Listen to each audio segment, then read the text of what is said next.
Pinkie Pie's Portable Pocket Dimension by Abunix. Where the Stuff Comes From. Infinity. Infinity is amazing. No matter from which point of view you look at it, it is and always will be a thing we don't fully understand. Imagine a random number of infinite length. A good example would be pi. No, not you, Pinkie, the number. Every pony knows that pi is roughly equal to 3.141592653589793283346. But pi does not end there. It is infinite in length. What's so interesting about it is that, no matter what number you can think of, you can find it somewhere in the digits after the decimal point. Infinity basically means that everything that could happen does happen, and we just don't know when and where. This, however, does not only apply to numbers. This phenomenon can be applied to letters or texts as well. But even that is just a minimal representation of what is possible when using infinity. And that is a point where it gets interesting. Twilight Sparkle closed her notebook. She sighed, levitated the quill and ink aside, and stared at the red cover of the professional-looking item on her desk. Ooh, infinity! Pinkie Pie whispered from beside her. I've also got infinity over at Sugar Cube Corner. An infinitely big, gigantic, supersized blue straw raspberry cake! She grinned at Twilight, her cheeks stretching until they almost reached up to her ears. Literally. Pinkie, you know that is impossible. Twilight sighed, shaking her head at the usual randomness of her silly friend. Even for you. What do you mean, even for you? Pinkie looked confused, as if she really didn't know what Twilight had meant by that. I've got lots of little infinities with me, see? She reached behind her back with one hoof, pulled it back again and held... nothing? Even if we have lots of air here in Equestria, I don't think that there's an infinite amount of it though. Trust me, it is impossible to create infinity. It is just there. The pink pony rolled her eyes and let out a long sigh. No, silly, here! Look closely! Twilight, knowing that she couldn't change Pinkie's mind, did as she was told, but could see nothing that would look uncommon to any pony. Pinkie, there's nothing special about an empty hoof. Let's just go and see that super duper cake you wanted to show me so badly a few minutes ago. She turned to leave the room, but Pinkie stepped in her way before she could do so. Stop right there, Twilight! She exclaimed. If you don't believe me, I'll make you believe! Look here! She then clapped her hoofs together as if she wanted to clap. As soon as she pulled them apart again, she held a brick in her right hoof, which she had pulled out of her left one. Twilight's jaw dropped. Ow! She stammered, eyes wide open at the scene in front of her. Now Pinkie was giggling. What? Do you think I can store all this useful stuff in my main? Magic? I'm an earth pony! I have to follow the rules of physics! She then continued to pull other things out of her hoof. A baseball, a basketball, a pack of flour, some wires, a chair, a flute, and, to top it all off, a complete piano. Twilight wasn't more than a stuttering mess at this point, not believing what she had just witnessed. She knew that Pinkie did this from time to time, but she had never done it to this extent before. Pinkie just grinned and proceeded to stomp her hoof on the various items she had just pulled out of it, making them disappear inside of it one after the other. She stopped at the piano and turned to Twilight. You don't happen to need this, do you?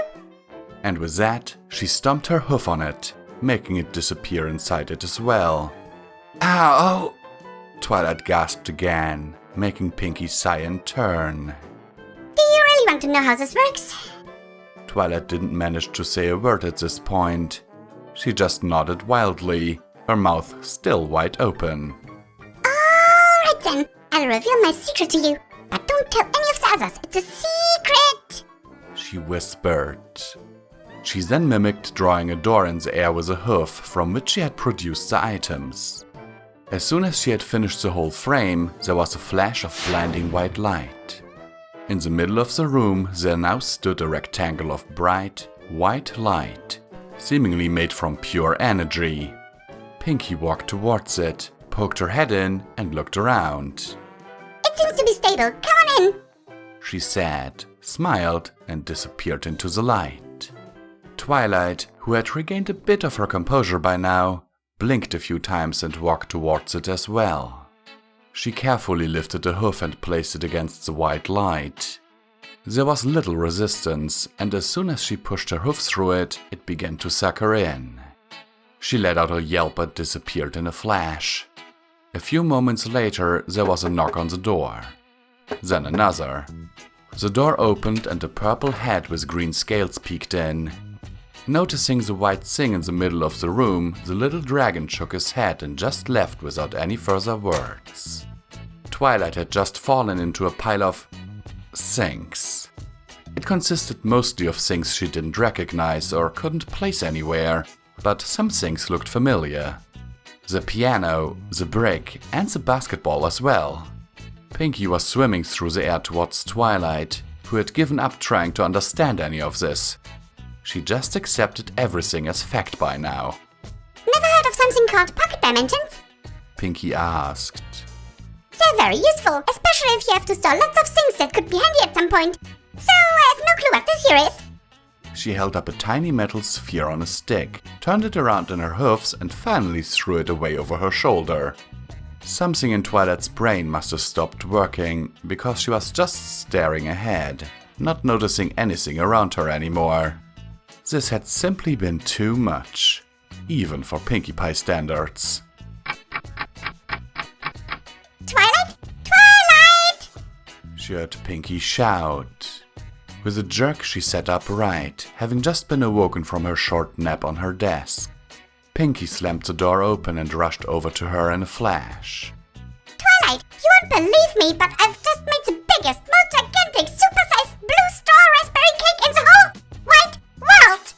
You need to have a look at it now! She blurted out, without giving Twilight any time to fully awaken. Yeah, sure, she said. Just let me finish this little entry about infinity. Oh, no. Author's note. Alright, my first story ever. Feedback is needed and greatly appreciated. Also, note that this story is not meant to be taken seriously. It is a pure construct of boredom and nothing better to do. Read at your own risk. You have been warned.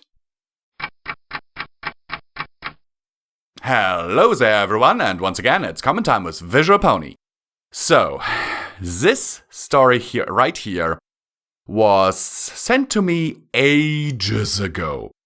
Not to actually read it on this channel, but the author, Ebunix, is actually one of the former editors of this channel. You might remember him as Out of Context, or mentioned sometimes as Simon. He was one of the original editors of Fallout Equestria Project Horizons. And since I was looking for something to produce, I stumbled upon his story and was like, okay, I had it in my read later list, and I was like, okay, you know what? It's short, let's do this. So, Simon, this one is for you, and I hope that you can forgive me that it took me, 2 years to produce it. I don't actually know when was this released. Yeah, more like 3 years. In 2016, okay. So, Simon, this one is for you. And yeah, I hope you guys enjoyed it as much as I did. And don't forget, you can support Visual Pony on Patreon. And yeah, we also have a Teespring store, which is linked down in the description. Love you all.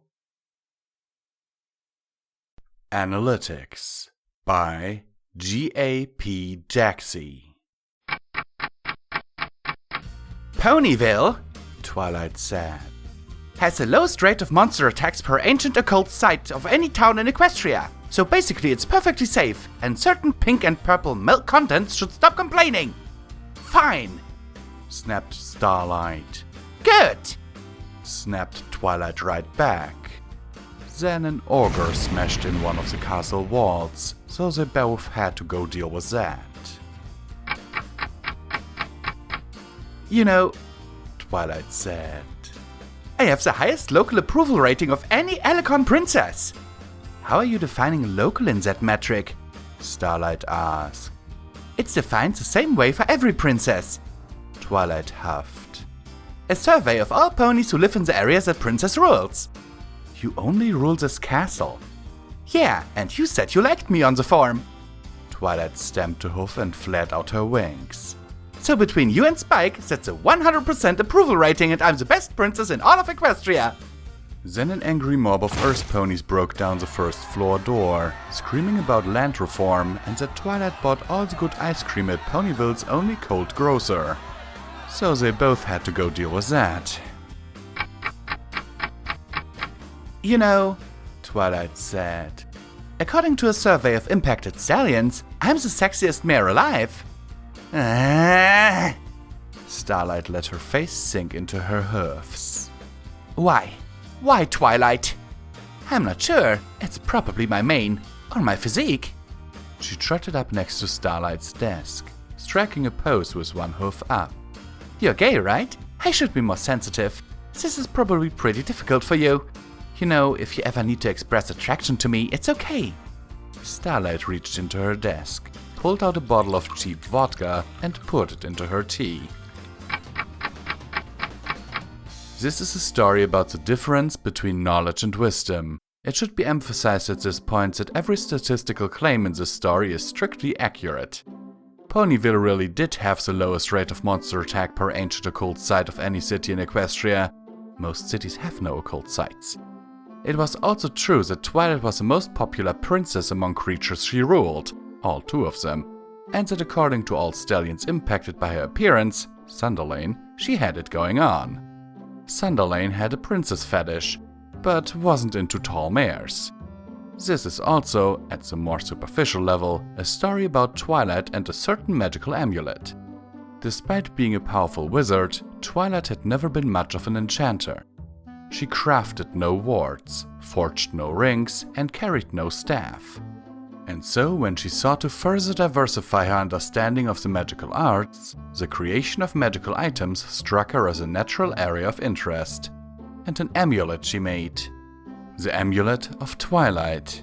Because if Starswirl, Mage Meadowbrook, and the others could name their items after themselves, Twilight could too. It was a little thing. Black with a purple finish and a clouded blue stone in the center. Its power was simple. Ultimate knowledge, she said as she put the amulet around her neck. The caster need merely think a question and they shall an instant know the answer to the slightest detail. Wow, Starlight said, noticing a slight glow that settled from the amulet into Twilight's eyes. That's quite the enchantment. How do you know it works? The amulet flashed and Twilight's eyes flashed in return. Well, she said, not to toot my own horn, but it is the single most powerful magical item made in all of Equestria in more than 50 years. Sure. Starlight tilted her head. But power probably isn't the best measure of effectiveness for an unproven magical item. I mean, there are cursed items that are very powerful, and magical items are made incredibly rarely. How many were made in the last 50 years for comparison? Jeez, Starlight, Twilight said. Why are you so determined to be negative about this? I'm not negative, I'm just... You're negative all the time. Twilight's eyes flashed. In fact, did you know that 100% of your magic item-related dialogue was evaluated as unfriendly by an impartial committee of ponies? My only medical item-related dialogue is this, and talking about the Staff of Sameness, which... She froze. Wait, what impartial committee are you talking about? See? Twilight sighed. Now you're nitpicking. Right, Twilight. I'm just going to take that amulet off you for a second and we'll see. Did you know? Twilight's eyes flashed and her tone took a turn for the upbeat. That 100% of your recent amulet removal-related interactions involved you being kicked through a solid wall? At least, Starlight reflected, Twilight picked an internal wall. those hurt considerably less. After she got out of the hospital, Starlight mostly confined herself to her study, reading through books on enchanting in the search for a spell that would allow her to remove the amulet from Twilight's neck without being kicked through a nearby solid object. She had hoped to enlist the help of the rest of Twilight's friends, but found her efforts in that regard stymied. Starlight! Rarity called. Wonderful to see you, darling. Did you know I run the most successful tailoring establishment in the Ponyville area? Oh, I'm just beside myself with glee. And my business grew faster than any other this year as measured by geographic coverage. Does geographic coverage count everything between Ponyville and Manhattan as part of your covered area? Starlight asked. So Rarity called her a negative Nelly. Starlight! Pinky bounced up to her desk. Did you know I'm the best candy taster in all of Equestria? Is it measured by the amount of candy you've tasted? Starlight asked. Because if so, that's not measuring how capable a candy taster you are. I think you just have type 2 diabetes from bad diet. And so Pinkie Pie called her an armchair doctor. Gosh, Starlight, Fluttershy said.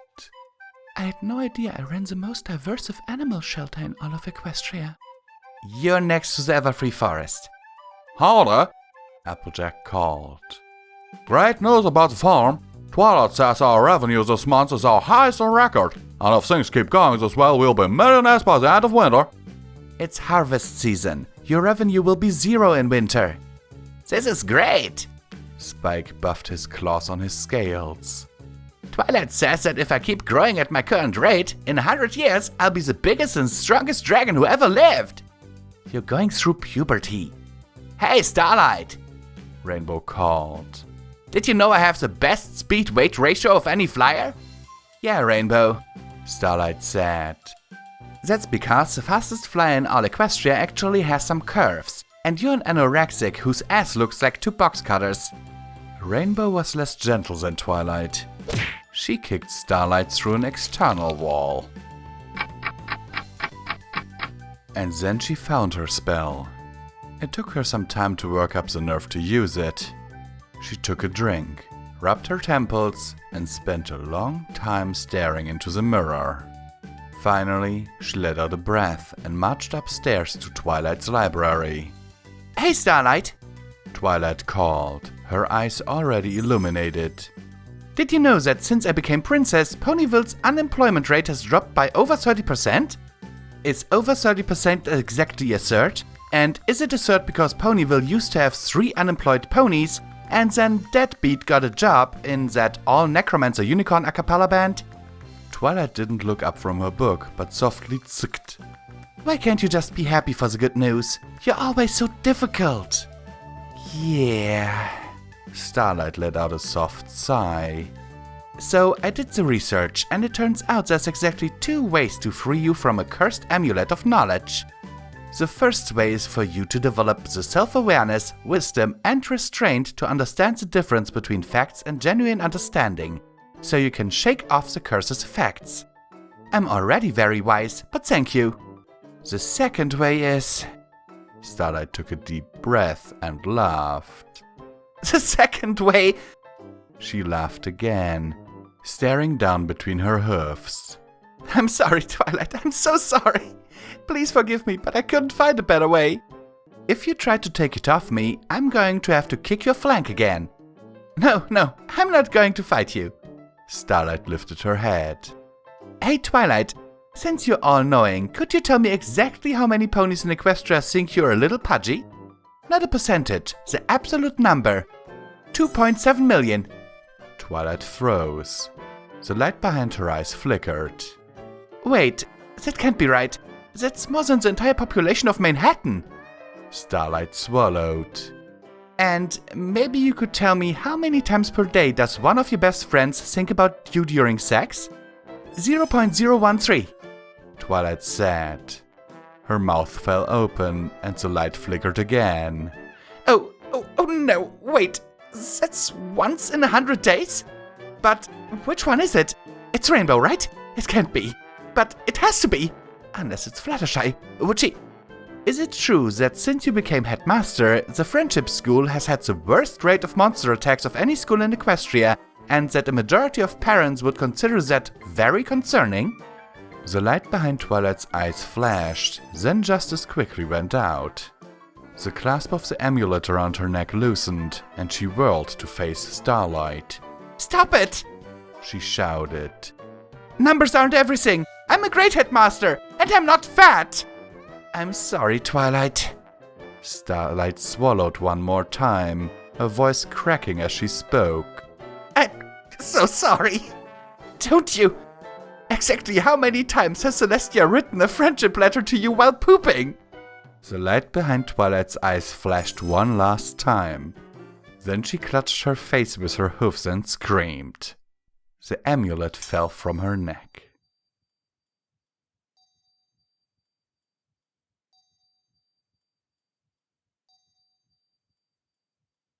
Historical Accuracy by Mr. Numbers. Twilight shook her head. "I'm sorry, Pinky, but history isn't that simple. You can't just say that the reason that most of the nobility is unicorns is... Crossbows! Right. That's wrong." Twilight nodded as Pinkie Pie polished her party cannon. "History is far too complicated for that." She paused. "Why are we talking about this again?" Because you think the answer isn't crossbows. Pinkie paused her polishing to look perplexed. So why do you think it is? Twilight hesitated. She didn't know. "Actually, why don't we go to the library to go find out? I have plenty of history books. We can see what they have to say." Okay. Pinkie jumped up. I bet you they're going to say it's crossbows. It was crossbows. "Well, this is just one book." Twilight hesitated.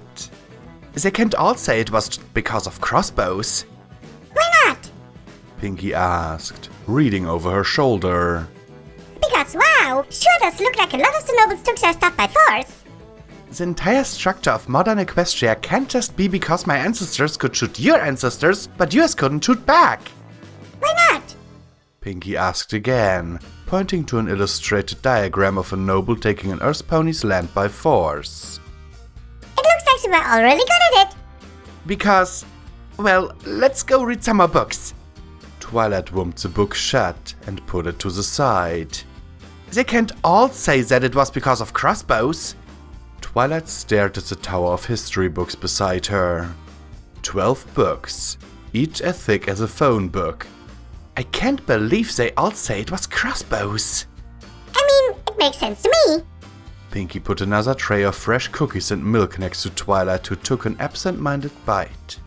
Thinking always gave her a sweet tooth. Rich ponies are rich because they own stuff, right? So how did they get that stuff in the first place? Pinkie, just because 13 books have all said the same thing... It's crossbows! It was crossbows. I don't understand. Twilight kept pulling books down from the pile, rereading passages, hoping they'd changed since the last time she looked. I thought the Pegasus were more significant for their role as military... Yeah, it's weird, isn't it? Like, who would win a fight? You, or Rainbow Dash, or Applejack? Like, life or death? Twilight paused. Me, I guess. If it was life or death. Right, then who? Rainbow Dash, I guess. Right! Pinkie nodded and folded her arms, like that explained everything. What do you mean, right? What do you mean, right? Pinkie spluttered. Obviously! Unicorns hire guts that can beat up Pegasi and yours ponies! Twilight opened her mouth to say, "But what about the Royal Guard?" but Pinkie was faster. Otherwise, like, why's the Royal Guard like a bazillion Pegasians and your brother who could eat everyone else for breakfast? But he's highly trained. He's special, I guess. Not every unicorn can get that strong. So you'd need something, a really complicated thing only unicorns can use, so even unicorns like Roudy could beat Rainbow Dash in a fight? Yeah, like... Like a crossbow? Twilight thumped her book against the table. Okay, what about this? Earth ponies were originally the banking class. That's usually associated with wealth, right? Oh yeah. Pinky said. I mean, most bank clerks are still as ponies. Twilight ran to the shelves, looking for... Ha! She shouted. A history of banking! Earth ponies had invented banking. It was an agrarian technology after all. Insurance for bad harvests. Storekeeping for grain silos. The invention of lending at interest had come from farmers. Twilight flicked through the book, Pinky chewing cookies behind her, being careful not to get crumbs all over Twilight again. Pinky stuck her hoof on the page. Ooh, this part! Read this part! Is it compete, Rendu, or princess? Twilight read. This is about the first time Equestria's finances were made public. Pinky, what do you want to know about accounting history? Oh, that's easy. Pinky waved the question away with a pfft. This is stuff you have to know if you grow up on a rock farm. Twilight kept reading. Not everything had been made public. The military expenses and the national debt were blatant lies, and Equestria had been deep in the red.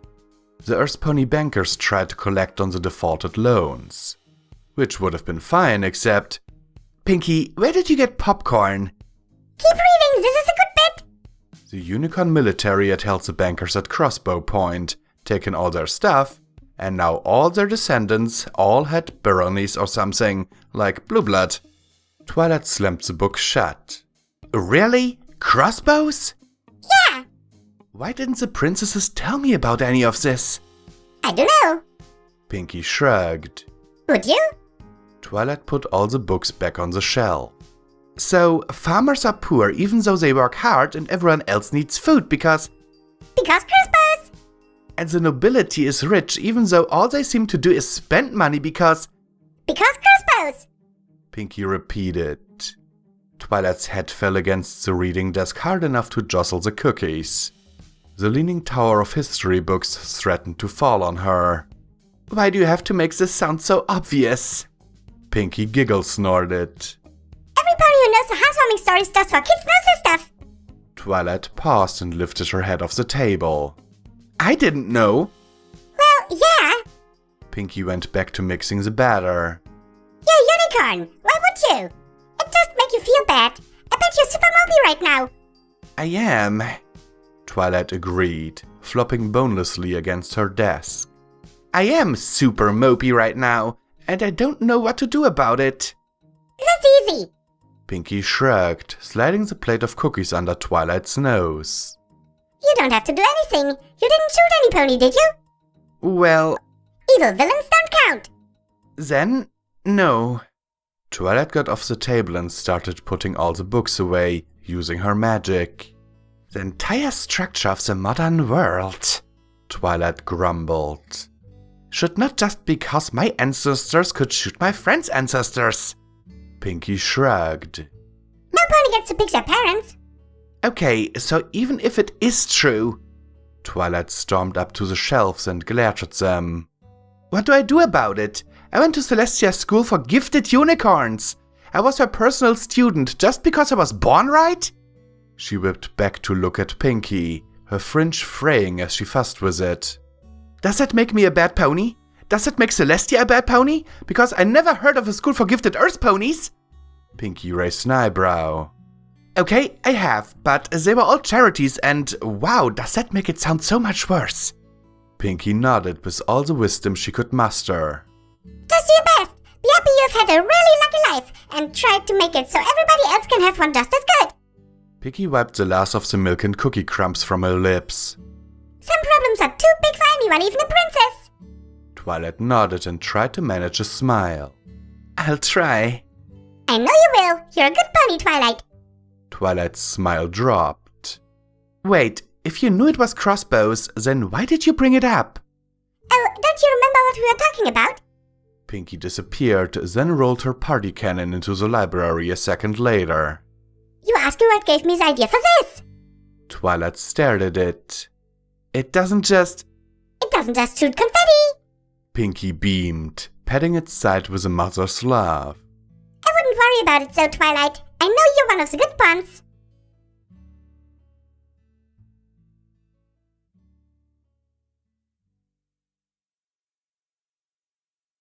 A Curious Case of Immortality by Billymorph. Twilight Sparkle! Rarity roared, her voice echoing through the halls of the castle. Twilight paused, mid-spell. Pink sparks poured from her horn, casting the dim laboratory into a harsh light and shade. With a clipped sigh, she snapped, Spike, tell Rarity that I'm not seeing visitors today. Shaking her head, Twilight began to gather magic back into her horn. The hoof-sized piece of pink quartz before her began to glow in sympathy, even as the shadows drew in deeper around the alicorn. The air thrummed with barely constrained power as Twilight's eyes turned black as she poured still more of herself into the heart of. There was a sudden bang and the door to the lab flew open, bathing the ritual in sudden light. Twilight let out an undignified yelp of surprise, her wings flying open. With an ear-splitting boom, a lightning bolt arced from the crystal to one of the many grounding rods set up around the lab, and Twilight threw herself forward to catch the crystal before it hit the floor. Spike! She exclaimed, running a hoof over the quartz. What did I just say? She didn't take no for an answer. Spike protested from the doorway as hoofsteps echoed through the lab behind her. Twilight? Rarity hissed, her voice like cut glass. I would like a word. Twilight was always amazed by Rarity's use of the equine language.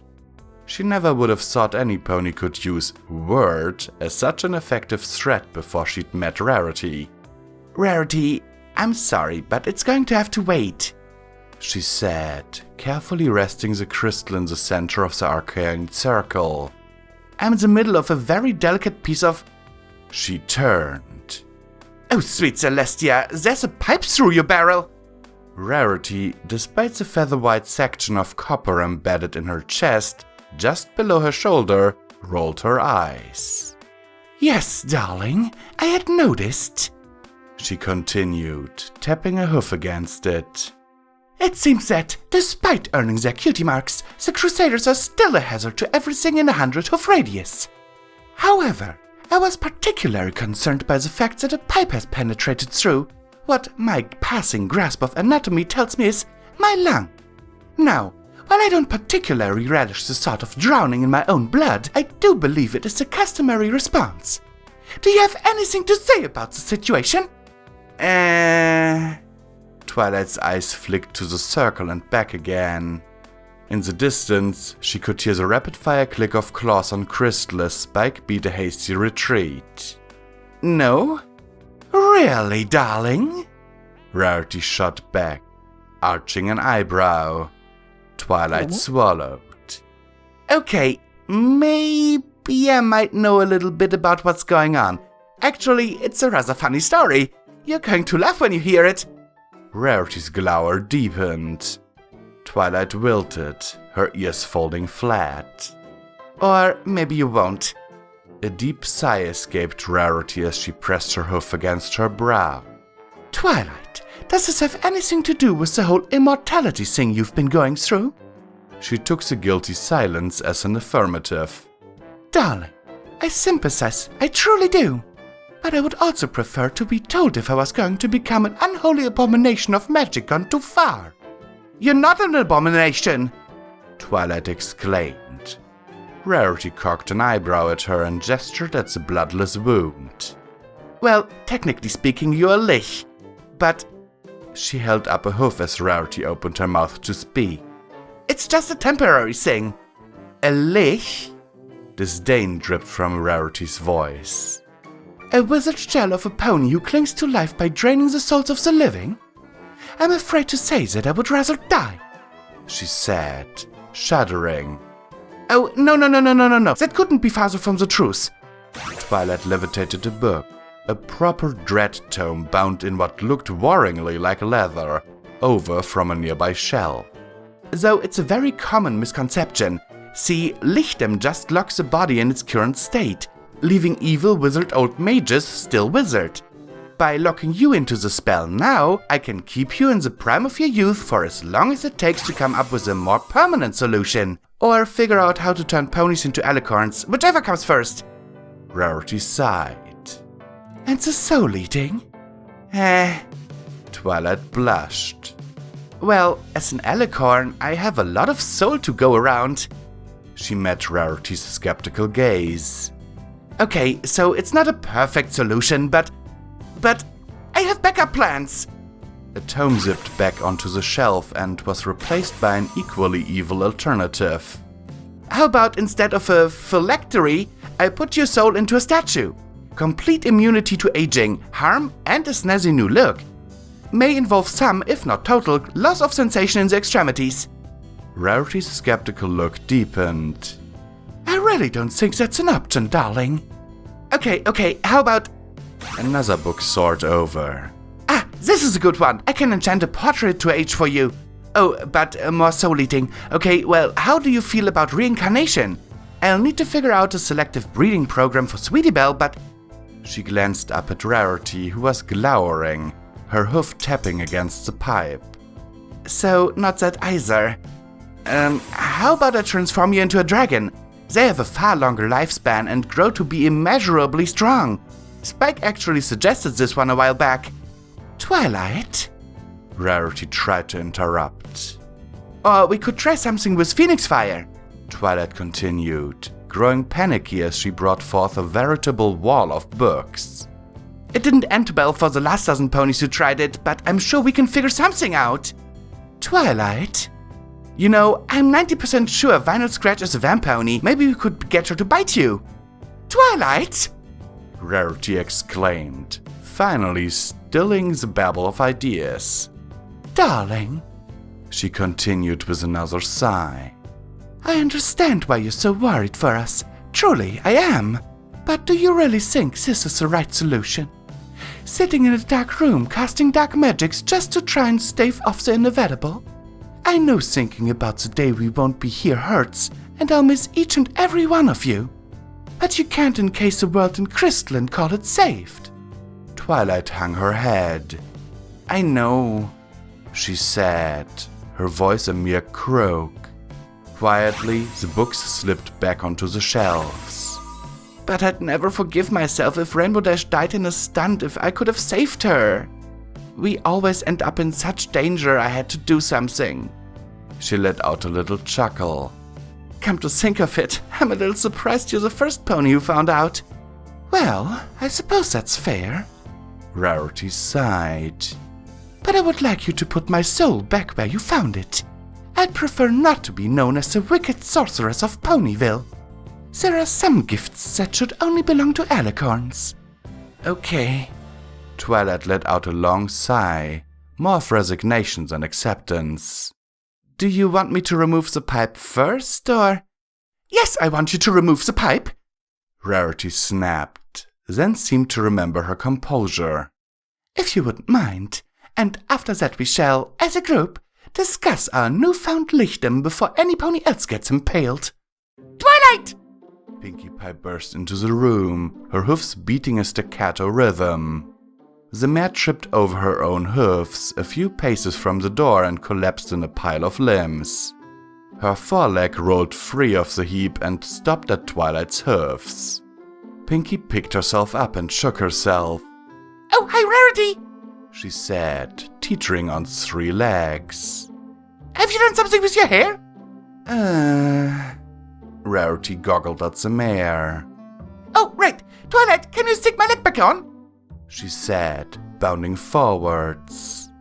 I've tried everything! Duct tape, even gator tape, and let me tell you, Gummy was not happy about the last one! She grabbed her leg and held it up against her barrel, which was still festooned with loose tape. This is the last time I let the twins play with a clothesline! Twilight shook herself. Okay. She lowered her horn and applied a quick adhesion spell. Yay! Pinkie clapped her forehoofs together, rolling her newly reattached shoulder. Thanks, Twilight. Now if you'll excuse me, I've got a gator in a timeout to deal with. See you later! With a parting grin, Pinkie turned and bounced off. Rarity stared after her for a long moment. Well, of course Pinky would be fine with it, Rarity said, sighing. Still, I believe my point stands. Actually, I haven't finished the spell for Pinky yet. Twilight frowned, glancing over her shoulder at the pink crystal that lay lifeless in the center of the spell circle. Huh. Rarity looked down at the pipe, then up at Twilight. So, tell me again how you fixed the soul-eating problem. Let Me Snuggle You by That Average Dude. Hey, Anon, you wanna hug me? Princess Cadence's honey-sweet voice rang through the chilly evening. Princess, you've been following me since I came out of bed this morning. I don't even know how you managed to get in my house, but please, go home. I hid in your pantry, but then I got hungry waiting for you, so I ate all of your cookies, she replied innocently. Those were my chocolate chip cookies. I still haven't forgiven you for that, Anon replied grumpily. Cadence pouted and spread her soft wings invitingly for him. Here, let me make it up to you. They're very soft and will keep you warm. No, thank you, Princess. I'm almost home anyway. Well, let me at least keep you company. I don't want you to get mugged or anything. Anon stopped walking for a moment and gave the smiling princess a look of disbelief. Princess, I live in the safest area of the town, in the safest city of Equestria. The chances of me getting mugged are practically nil. Hold it there, buddy!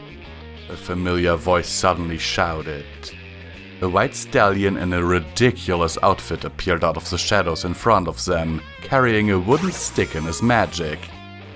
Fork over all you have and no pony will get hurt! Oh no! Cadence cried dramatically, putting a hoof to her head. This ruffian is about to rob us! Anon looked at the absurd spectacle incredulously. Is that shining armor? Hold me, Anon. I think I'm about to faint. The pink princess of love had her hoofs spread already, ready to cling herself against Anon's body. I know it's you, shining armor! Anon yelled, blocking Cadence by simply sticking his hand out and denying her access. You can stop this nonsensical charade right now! I'm not shining armor. I'm dimness shield. Clearly you are mistaken. Don't make me use this stick! He waved it a few times unconvincingly in the air. Oh, Anon, what shall we do now?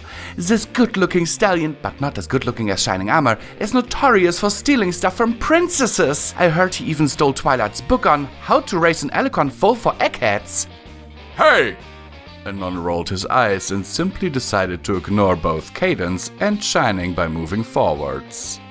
Not a step closer, pal. I'll have you know I graduated top of my class in stealing from Princesses University, or SFP for short, and I've been involved in numerous secret raids on Princess Celestia's castle, and I've over 300 confirmed stolen royal items. Shining, I just want to go to bed. Anon grabbed the wooden stick from out of the air and snapped it in half. Weren't you supposed to babysit Flurryheart anyway? The stallion's eyes turned white as saucers for a moment. Impossible! How could I, Dimness Shield, be defeated like this? He rambled quickly. This isn't the last you've heard of me, Anon. Vengeance shall be mine or something. He took off immediately like a guy who knew it was screwed. Oh, Anon, my hero! Cadence said dreamily, almost swooning. You defeated that big baddie who's definitely going to sleep on the couch tonight. Let me give you some snuggles as your reward. I appreciate it, Princess, but I'd much rather find the comfort of my home. Wait, you can't deny my request. Cadence seemed to fidget nervously, and her tone was a few pitches higher than normal. I do believe I can, Princess. Cadence ruffled her feathers and stomped her hoof on the ground childishly. No, you can't. And who says I can't? Anon asked. The rules? She replied sheepishly. Yeah, the rules. It's well known that a royal reward can't be denied. The rules? Anon questioned doubtfully. At once, the princess activated her magic and a book titled Da Rules came into existence. It's somewhere on page 600 to 800, she said sweetly. Anon perked a brow. She couldn't be serious. These rules aren't legitimate. They are, silly Anon. Every pony has a copy. She managed to inch closer to him bit by bit. Fine, then arrest me in the morning for denying a royal request. I'm going to sleep. No, wait! Look here! I found it! She blocked his path by shoving the large book right in his face on the right page. Anon read it out loud. Every sentient being denying a royal reward receives a punishment. This punishment consists of snuggling with the princess for at least 10 minutes. He looked at the giddy princess flatly. Did you just add this rule a second ago? No, why would I do that? The font is off with the rest of the book, and it looks like you tried to erase something that was written under it. I would never do such things! Princess, you wrote it in a red crayon. Now that's clearly written that way because it's a very important rule. I can still read what's underneath. No, you can't. And why is there a doodle of me getting hugged by you at the bottom of the page? The princess gasped. There is? That can only mean it's authentic. Let me snuggle you now. She tried to wrap her wings around him, only to find the emptiness of Luna's evening air. Anon had walked off and was now fidgeting with his keys in front of his home. Anon! She whimpered, her eyes getting watery while her lower lip quivered. Don't leave me here all alone. I'm scared. The castle is around the corner, princess. I won't make it that far all by myself. She looked at him with the best puppy eyes she could muster.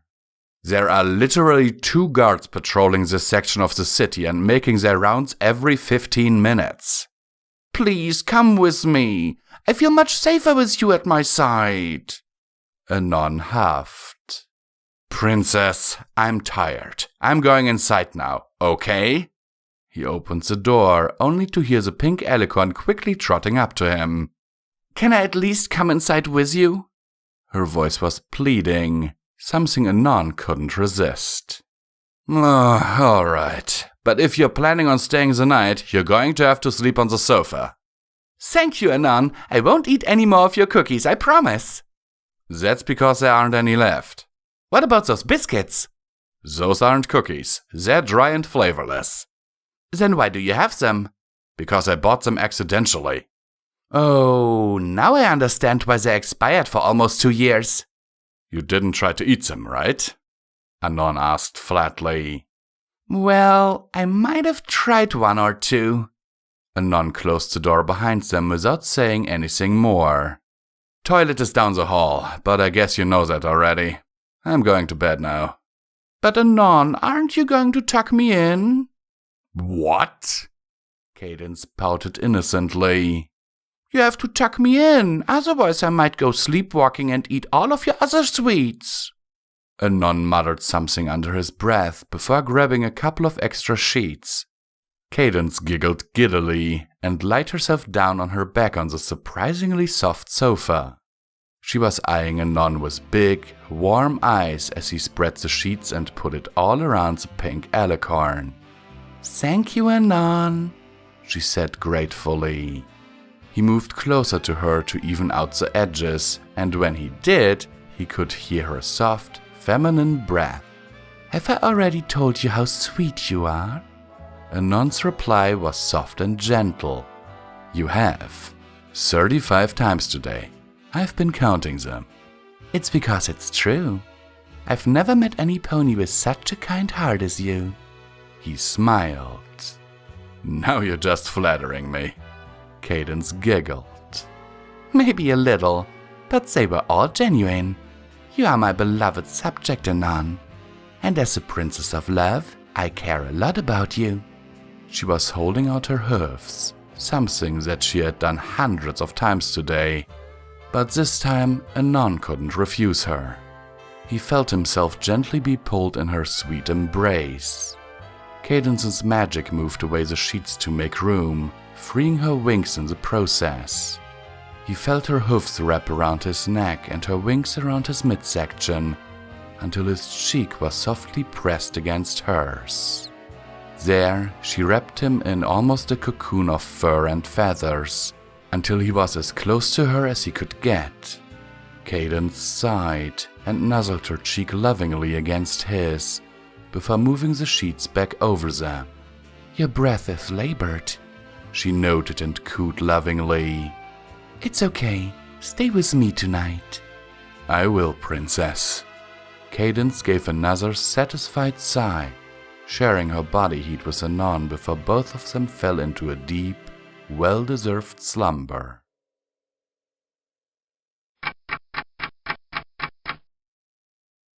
Holy mother of I don't know what. Seriously, this is Comment Time with Visual Pony once again, and I will once again remind you that you can support me via my Patreon or the Teespring store that is also linked down in the description. I will only say one thing.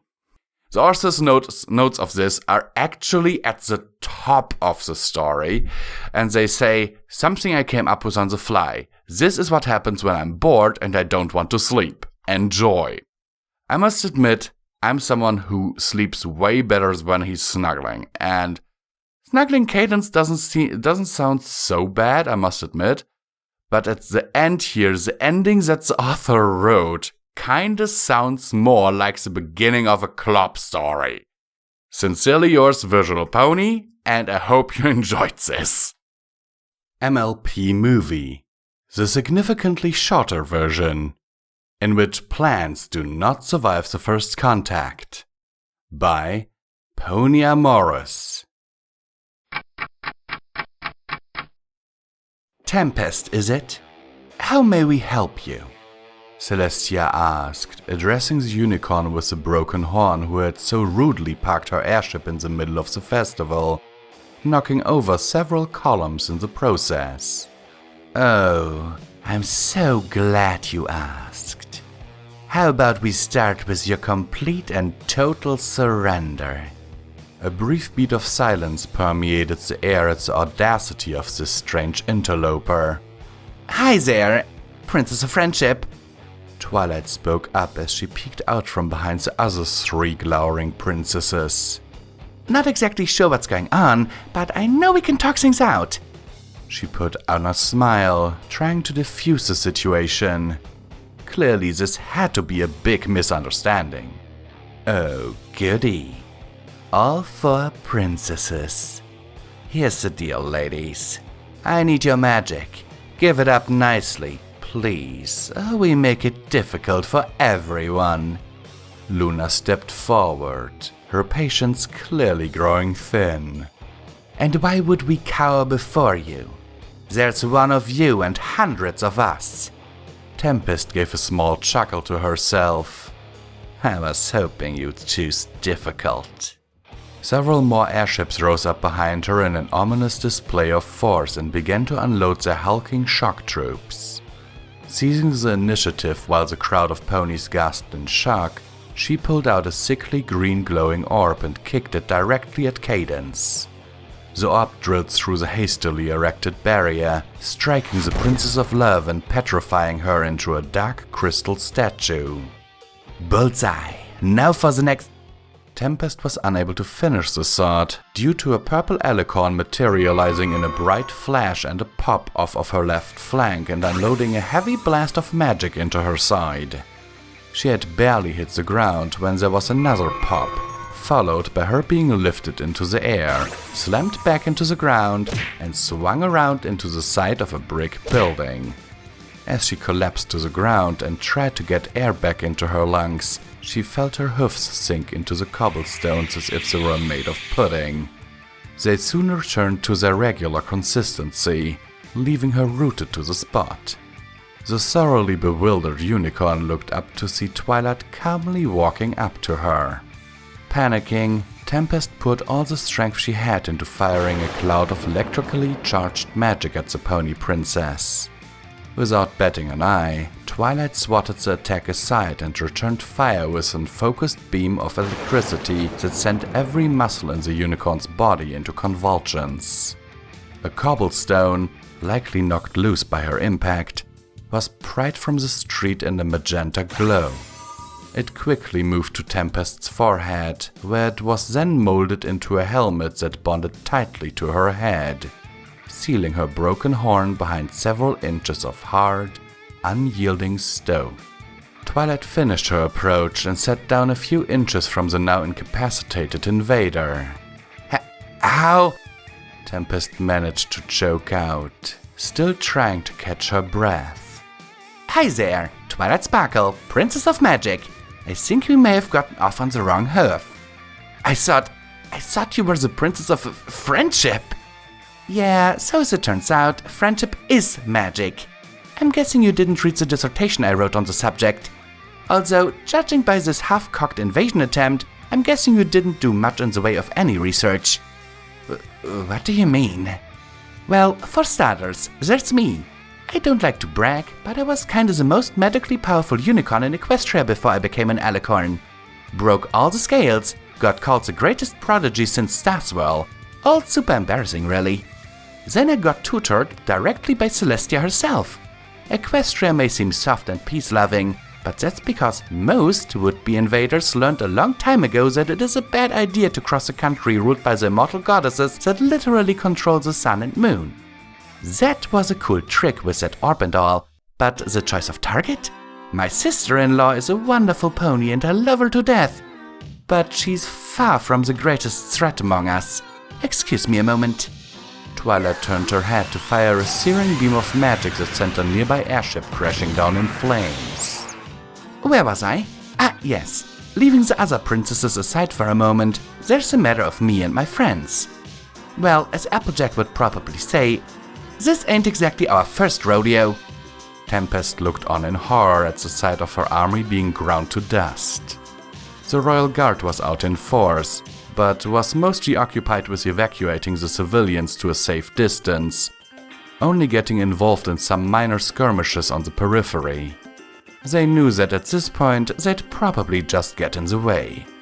Applejack was ducking and weaving through the ranks with agility born of a lifetime spent fighting off Everfree predators and making regular trips through the fire swamp. She switched between tripping up soldiers with her lasso and lashing out with powerful kicks that left behind concussions and dented armor. Rarity had opened her sewing kit and was using her mastery of fine control to mercilessly harass the enemy with a dozen diamond-tipped needles that found their way into every exposed seam and joint of armor. Any opponent who managed to close in was quickly driven back by an elegantly dancing storm of sharpened gems. Spike stuck close by, spitting flames at everyone trying to approach her from behind. Pinky was wreaking havoc in the ranks with her party cannon, the occasional weaponized baked good, and her uncanny ability to dodge anything thrown at her. Fluttershy was staring down a trooper who had been reduced to a whimpering ball of tears, while Harry the Bear mauled two others. Rainbow Dash had taken to the air with the other Wonderbolts who were currently punching holes in the other airships before they could get into position to drop off more soldiers. As the ships fell from the sky, they bounced and slid off the bright spherical shields that had been raised around the city before tumbling down the rest of the mountain. Shining Armor stood next to his wife, steadying her as she attempted to regain her balance after being freed from her crystal prison by the other two princesses. Celestia and Luna remained standing in the same spot they had occupied at the beginning of all this. The situation was clearly in hoof without their involvement. The few enemies who had managed to disembark before the ship went up and the airships started dropping like flies were almost cleared up. Two of the soldiers managed to break away and make a desperate charge at them. One was entangled by shadowy tentacles that dragged him screaming down into the pitch-black portal from which they had erupted. The other was simply reduced to a small pile of ash. Tempest stared in shock. A clearing throat turned her attention back to Twilight, who continued her lecture. So yeah, not the first threat we've faced in the last few years. Not even the first military invasion. I mean, seriously? Even Chrysalis had a half-decent half of a plan, before she blew her cover anyway, by impersonating Cadence to seduce and brainwash my brother when he was captain of the guard to sabotage the city defenses. You thought you could just stroll right into the center of town when every pony is here and takes the place over? Yes? Twilight rolled her eyes. And even if you miraculously managed to take the city, we're allied with the Griffins, the Yaks, the reformed Changeling Hives, and the Dragons.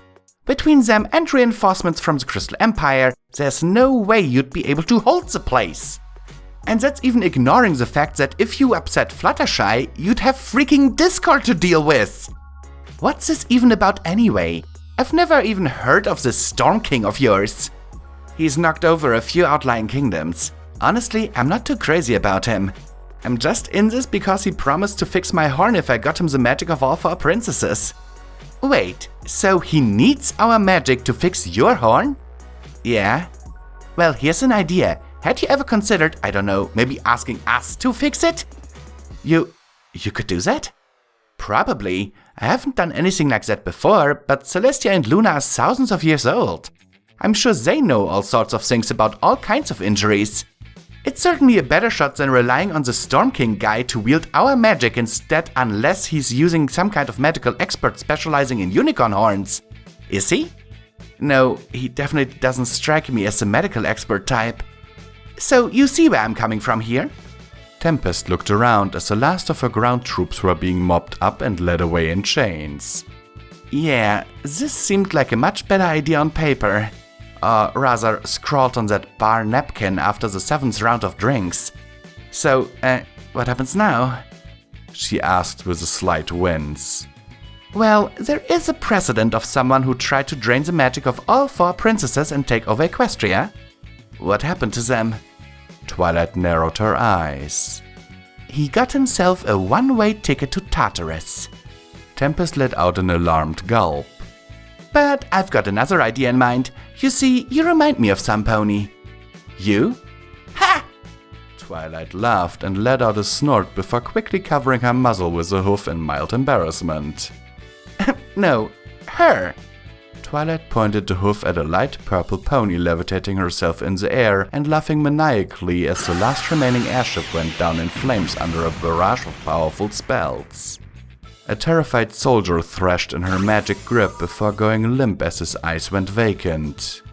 He was soon set down to join several other smiling, glassy-eyed soldiers in chasing down and subduing their retreating companions to drag them before her. Starlight, tone it down a notch! Twilight shouted at the terrifying pony before turning her attention back to Tempest.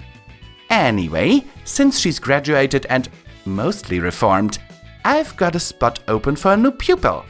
I can tell you've got some real magical potential and there's still plenty of empty rooms in my castle. We could get you moved in and starting your probationary friendship studies immediately. Tempest stared dumbfounded. Just like that? After I... Oh please, all my students to date have been absurdly powerful unicorns who have tried to kill me or take over Equestria. One stole my crown, turned into a demon, and tried to invade Equestria with an army of brainwashed teenagers from another dimension. The other held such a grudge she went back in time to try and stop me and my friends from ever meeting. A poorly thought out military invasion is nothing. Well, alright, I guess. Great! The stone around Tempest's hoof loosened as she was pulled free with a pop, finally able to move freely once again. Now we just need to tidy up a bit and process some prisoners. Then we can see about fixing up your horn and tracking down the Storm King fellow to put a quick end to this little war he was so eager to start. After we finish one very important thing, of course. What's that? We've still got a friendship festival to put on. Twilight spun and pointed the hoof at Vinyl's scratch. Hit it! Camera pans out on Dance Party as Any Way You Want It plays. Roll credits.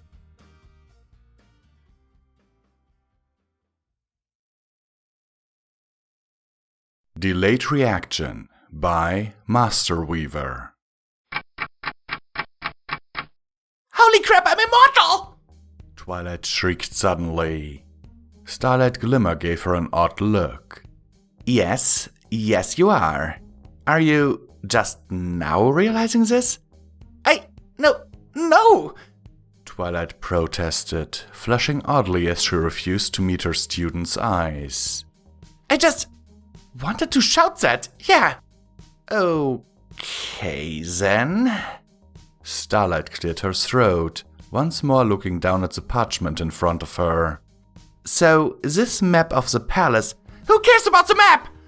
Twilight roared. It's worthless! She flew up to the bookshelves and started ripping whole tomes to the ground. Everything is worthless!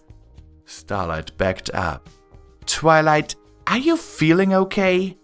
Oh, sweet Celestia, I am so sorry! The alicorn swooped down, blubbering inelegantly as she wrapped her hoofs around the unicorn's neck. I'm such a meanie! Okay, I'm going to be totally honest here. The situation is scaring me. You know what always calms me down when I get scared?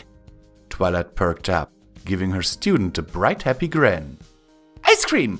Tubs and tubs and tubs and tubs and tubs and tubs of ice cream! It tastes great! You know what? This is a friendship emergency.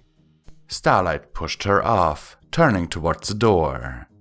I'm going to get your friends, and they're going to deal with this, okay?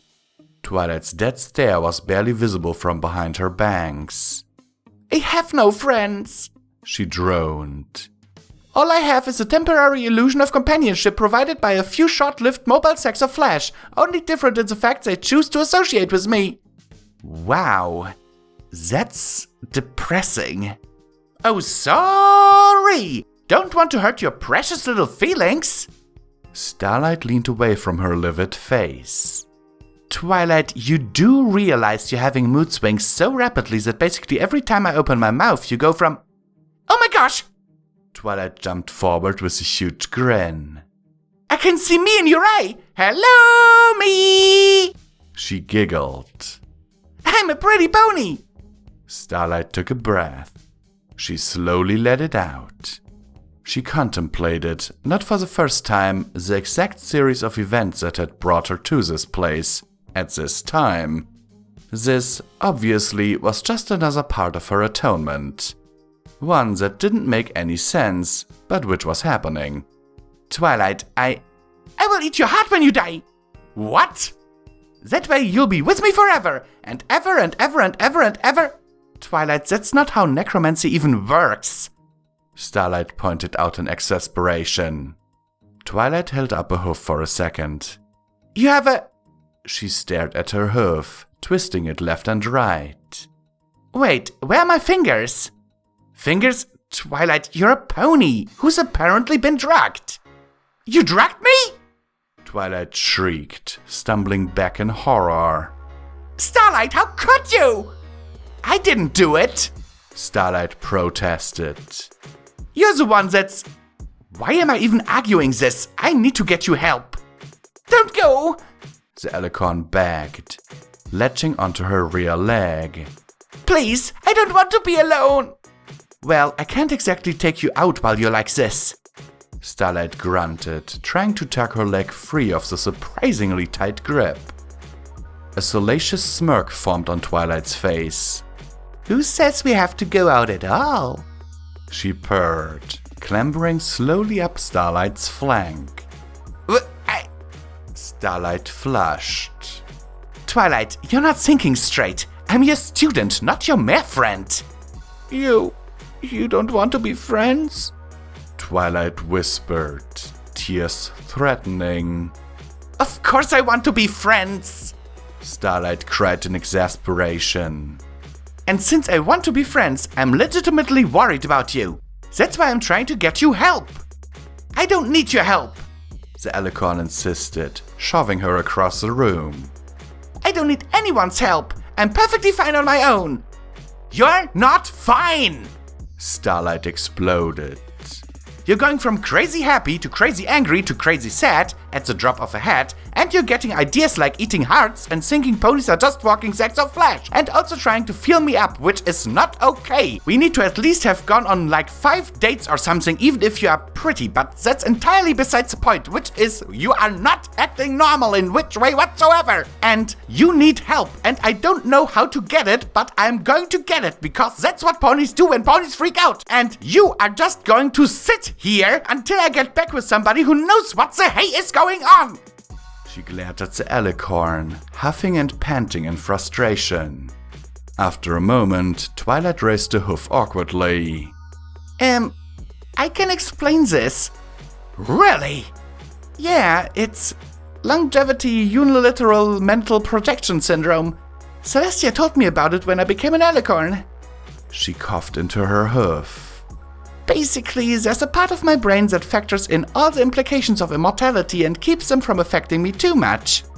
It's just, occasionally needs to be purged, which releases a lot of hormones and, makes me act crazy. Starlight blinked. Wait, what? Yeah, that was my reaction too. I didn't actually believe her until I saw what Celestia went through, and she's been purging once every 2 years for centuries now. Even then, she's got bonkers. Twilight rubbed the back of her head. Thing is, this was actually my first case of the lumps, so I didn't know what to look for. So what you mean to tell me, Starlight said slowly, is that alicorns have a part of their brain that drives them temporarily crazy at regular intervals? Twilight nodded. We're pretty sure Nightmare Moon was caused by a hormonal imbalance in the immortalis gland.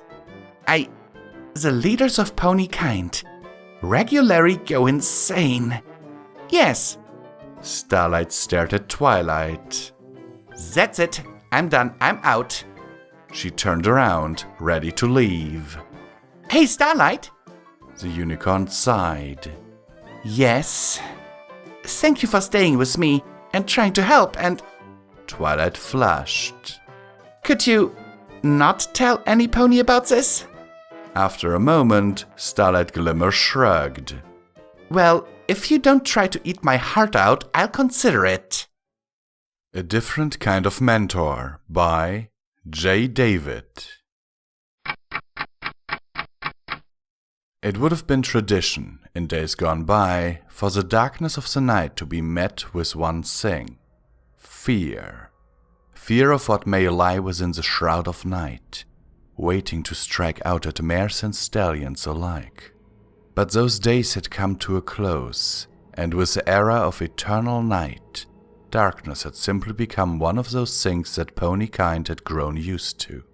But the big change they truly had to contend with was their new ruler, Nightmare Moon, where once there was a kind, wise, and benevolent Princess Celestia to guide them in life. Now there was her once exiled sister, who ruled Equestria with a dark and iron hoof. Today, though, their reigning princess was not busying herself with the minutiae of court, but instead was out of her palace, walking alongside not only her personal guards, but also a newcomer to her world. Twilight Sparkle, a young alicorn who, to Nightmare's great surprise, had simply turned up on her doorstep mere minutes ago. However, such a shock soon gave way to a sense of opportunity, as the young mare had afforded her knowledge of a hitherto unknown type of magic, that of time travel. Armed with this new knowledge, the Mistress of the Night now strode alongside the young alicorn, making her way towards the great everfree forests that bordered her lands. With a young dragon being kept as hostage, the dark alicorn kept a wary eye upon the lavender mare beside her, as she confidently strode past the first of the many ancient trees of the forest. No pony said anything along the way, though all had their minds at work, none more so than Nightmare herself. For as she looked to Twilight, a single thought took center stage within her, and it was a thought she was more than willing to voice. "Are you a student of my sister, yes?" Twilight looked to her, half surprised and half fearful at the question. But before she even got the chance to answer, Nightmare Moon gave a dry chuckle. "There's no need to deny it, Twilight Sparkle. I could sense Celestia's influence upon you the moment I laid eyes on you, though your own remarks about her would have been more than enough evidence to that regard." Twilight looked away, frowning slightly. Yes, in another time, she was my teacher. It was because of her that I became what I am today. To that, Nightmare raised an eyebrow. Indeed. I see Celestia's talent for spotting extraordinary individuals has not diminished in the passing centuries. But to find one capable of ascension to Alicorn? You must have been a worthy student indeed. Looking back up at her, Twilight narrowed her eyes. I became this way because of Celestia's teachings, not just because of some talent of mine. Nightmare rolled her eyes briefly upon hearing that. Oh, please, spare me the praise of my sister. I had to endure more than enough of that in the past. For a moment, Twilight's expression softened, and while she knew what she needed to say, she was more than a little hesitant in doing so. Luna, I know things fell apart between you, but... However, the young princess was interrupted as Nightmare looked down upon her with fury. Do not speak of that name. It no longer has any meaning for me. Needless to say, all of Nightmare Moon's personal guard took a step back at seeing their princess so enraged. But Twilight, while remaining silent, nevertheless stared at the imposing mare before her, never wavering or giving up any ground. While Nightmare herself witnessed this, her expression soon changed from one of anger to one of intrigue. Interesting. You do not falter in the presence of great power. You are either very brave or very foolish. Turning the dark Alicorn actually let out a brief laugh. Or perhaps it is both. Who can say? Again, Twilight said nothing, instead turning so she was no longer looking Nightmare in the eye. At first, the older mare seemed annoyed by this, but soon a nearby rustling of leaves distracted her. All turned their heads to the distraction of the sound, and within moments their fears were confirmed, for out of the gloom leapt a large and menacing timber wolf. While many in their entourage backed away, perhaps readying themselves for a fight, Nightmare Moon stood perfectly still, narrowing her eyes at this creature. The timber wolf growled angrily before making an almighty leap towards the dark mare. However, this act of aggression was short-lived, as Alicorn's horn glowed brightly for a brief moment, before sending out a single shot of magic. It wasn't even a challenge, as the timber wolf now lay ruined upon the ground, shattered into many wooden fragments. Twilight, seeing this, frowned at the nearby mare. You could have just scared it off. To that, Nightmare Moon turned to look at her, smirking slightly as she did so. You are my sister's student indeed. Walking closer, the older mare looked down at Twilight, right into her eyes, before speaking in a tone that was at least marginally softer than it had been for most of this trip. Remember, young one, Celestia may have spouted the values of friendship and teamwork throughout your life, but there's one lesson she doubtless never gave to you. Standing tall, Nightmare Moon attempted to be as imposing as possible before continuing to speak. Power. Never underestimate the value of having power over others. With it, you can do so much more than you could ever before. Standing her ground, Twilight frowned at that. Power isn't everything, princess. What of friends? Again, Nightmare Moon rolled her eyes. The more I speak to you, the more you sound like Celestia herself. What of friends, you ask? To that I say this. Look at me. I never had a single friend in my entire life, and yet, in the face of that solitude, I returned from exile, usurped my sister, and brought about an age of eternal night. Lowering her head, the older mare frowned deeply at the young princess before her. Tell me, Twilight Sparkle, what value could friendship have when power such as mine could accomplish all that? And here, Twilight already knew what to say. Friendship would have stopped you. As one would expect, many among Nightmare Moon's guards looked utterly aghast that Twilight had dared to speak like that to their princess's face. However, Nightmare Moon, more than anything else, actually seemed amused by the younger mare's words. Throwing her head back, she let out a hearty laugh before turning around and starting to walk back in the direction of Twilight's alleged magic table. Stopped me? Look around, Twilight. Does it look as if friendship could stop me? To that, Twilight's expression became one of sadness as she hung her head low. No, it doesn't. Hearing those words, Nightmare formed a distinct smirk upon her face. And therein lies the truth. You may believe in the power of friendship, but at the end of the day, what matters is that we are stronger than our foes. Through power, I have brought order, stability, for none would seek to challenge one who is so much greater than themselves.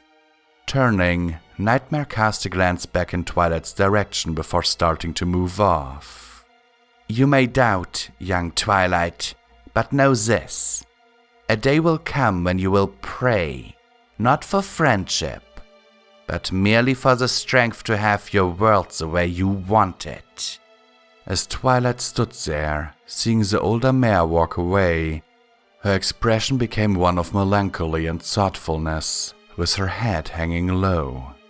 When she finally spoke, her words were hushed, yet tinted with clear concern. Perhaps that day is already here.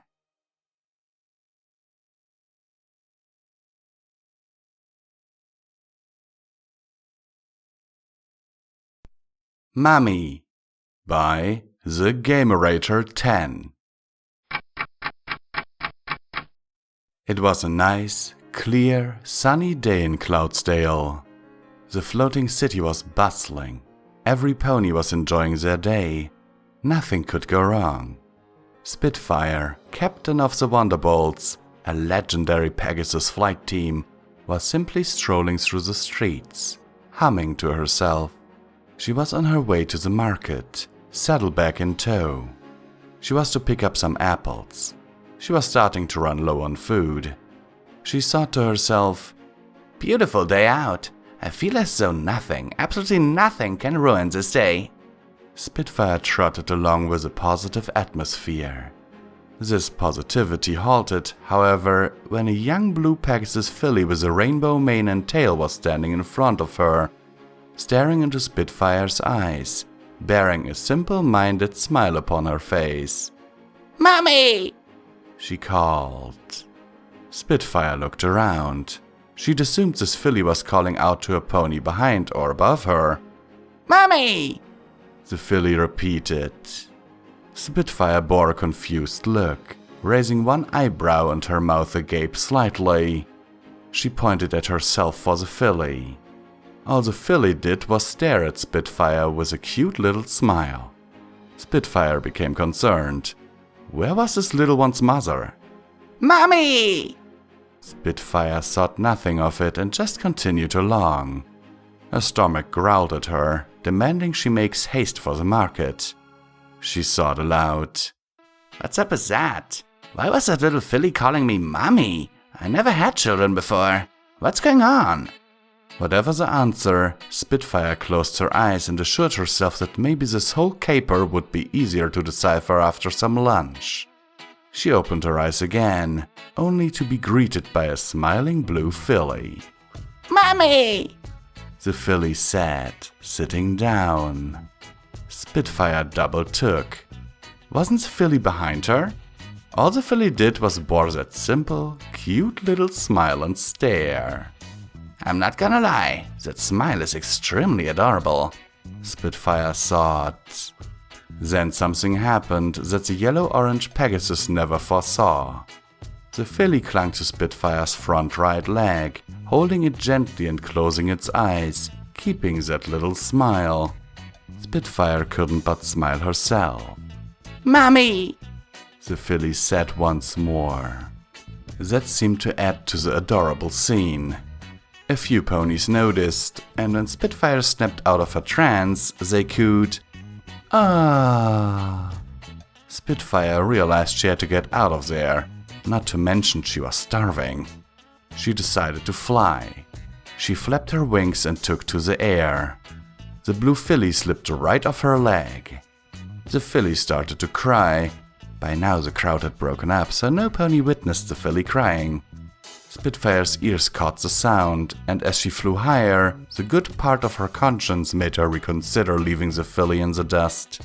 She flapped her wings slower and slower and began to descend. She was back on the ground. "Hey, chin up, don't cry," Spitfire said. This seemed to comfort the filly, who proceeded to cling to her leg once more.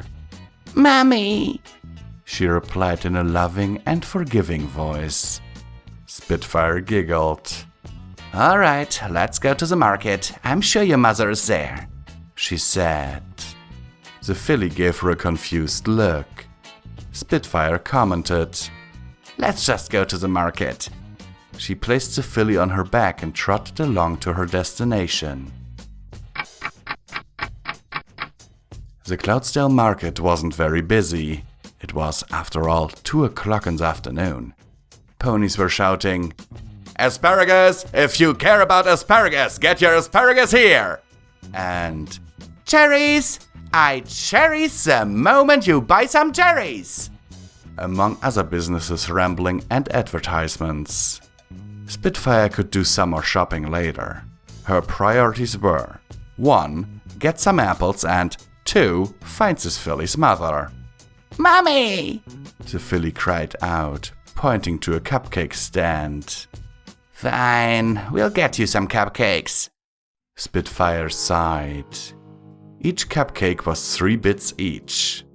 Spitfire got 2, one for her, one for the mysterious filly. The filly munched on her vanilla chocolate cupcake with small, almost rhythmic bites. She thought the filly would get lost in it as she sat down at a nearby table, enjoying her plain vanilla one, which she consumed in 4 bites. It felt good to ease some of her hunger pains, and it was made better with the filly's adorable style of eating. When all was said and done, the filly had cupcake remains all over her face.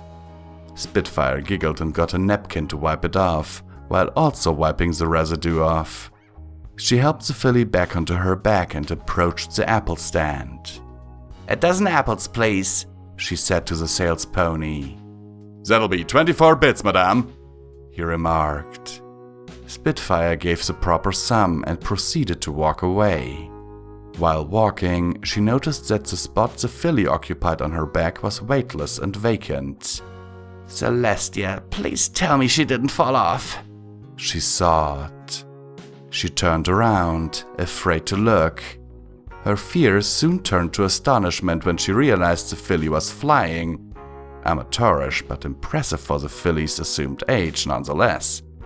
"This kid's, what, 4 and she's able to fly?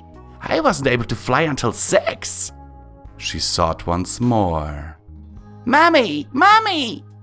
The filly called out once more, clearly with the purpose of making Spitfire watch her. All the latter did was stare at the little tricks the filly was doing, speechless, her mouth widely agape. "Wow," she remarked. "Kiddo, you got style." From this response, the blue filly beamed an enormous smile, clearly pleased with the response. "Okay, now let's get you home," Spitfire remarked. Before she could even begin walking, a similarly maned Pegasus as a filly rushed up to her. "Oh, thank you so much for finding my little Dashie, Miss Spitfire. I've been looking high and low for her," the mare said, relieved and pleased. "Dashie, don't ever go about without Mommy from now on, okay?" "Mommy!" "Wait a second, Dashie?" Spitfire asked. "Oh, I'm sorry. This is Rainbow Dash, my daughter. Sorry if she caused any disturbance. She tends to do her own thing, you know," the mare replied.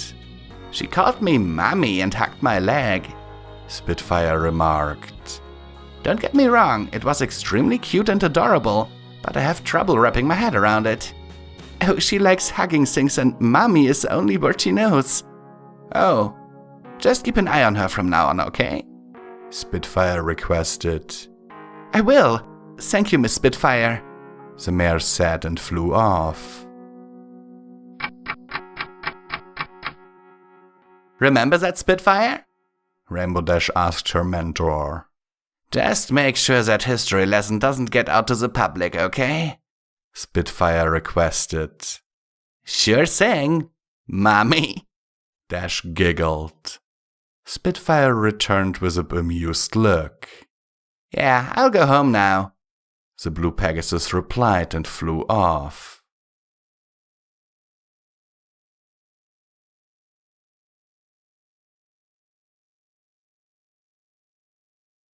Incorrect Assumptions by Anonymous Pegasus.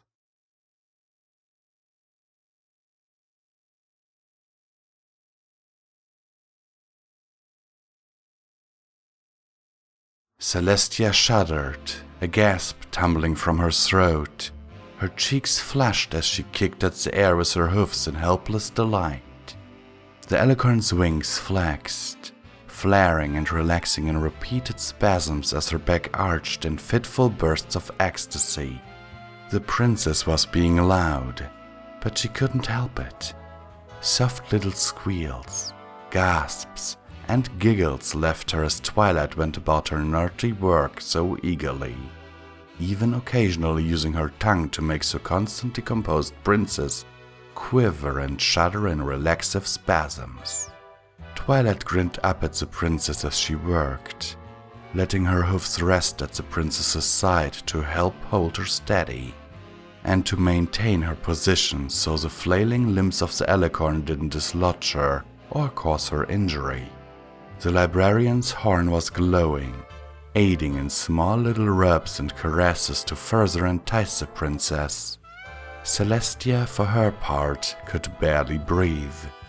Her chest rose and fell in rapid rhythm, and her breathless protests fell on deaf ears. Her usually elegant mane and tail were crumpled beneath her, mussed up and tangled.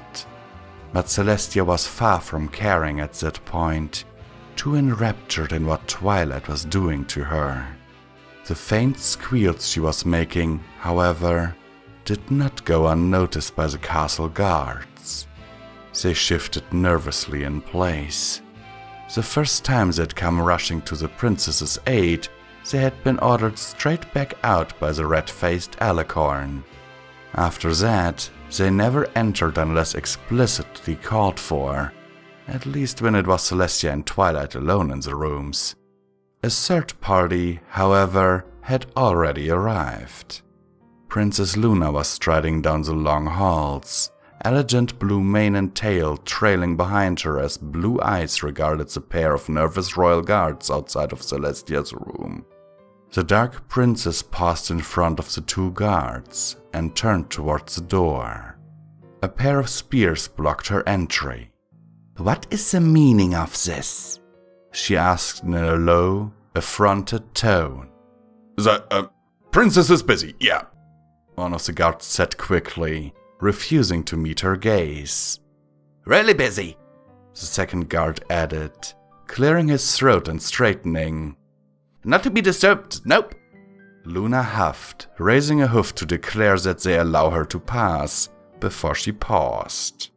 One of her ears pricked, and she turned her head to the side, leaning in until her head was almost touching the door. The two guards exchanged alarmed glances. A soft squeal met the princess's ears, and then a stifled cry of, No, stop!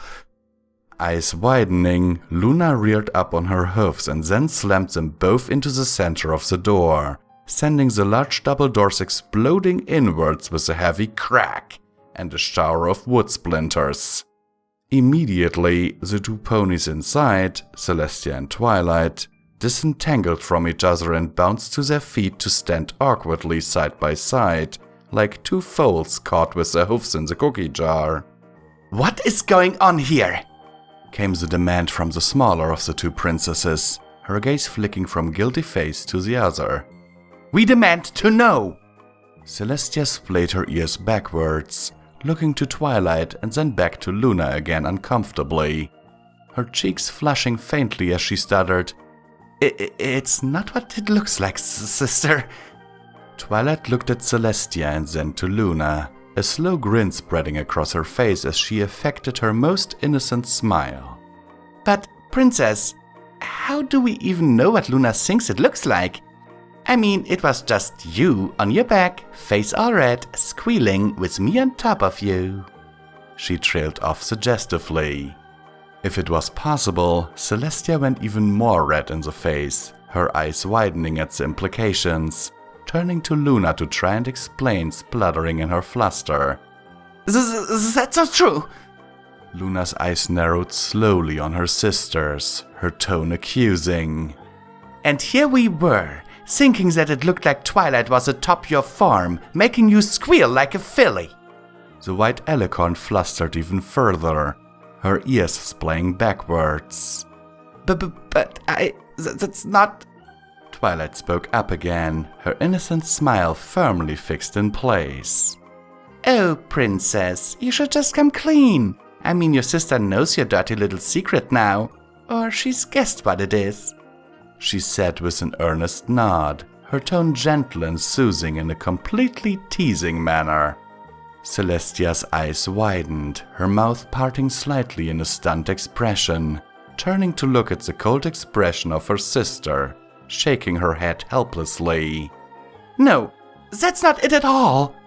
Then what is it, dearest sister? Luna asked coldly, scowling. Oh, it's exactly what you think, Twilight confirmed, cutting over top of Celestia's next response.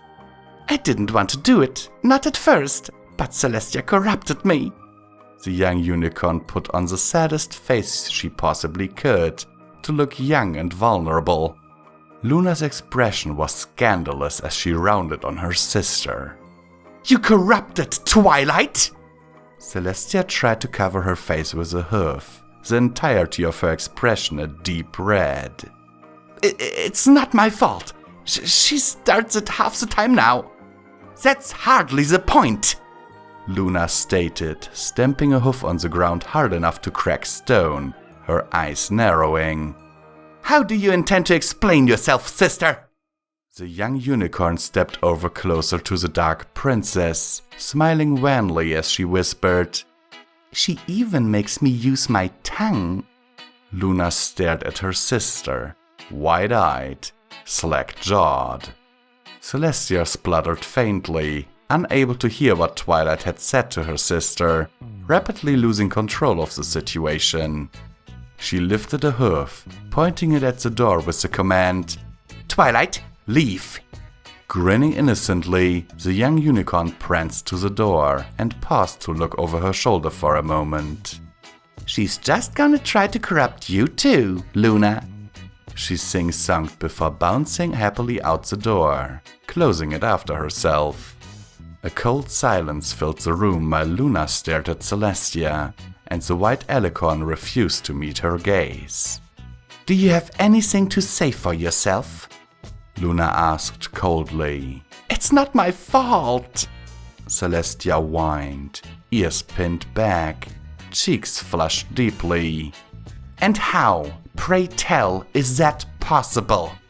She demanded. Celestia looked away again, staring at the floor somewhere to her right. It was an accident at first. Luna gave a faint nod to encourage her sister to continue.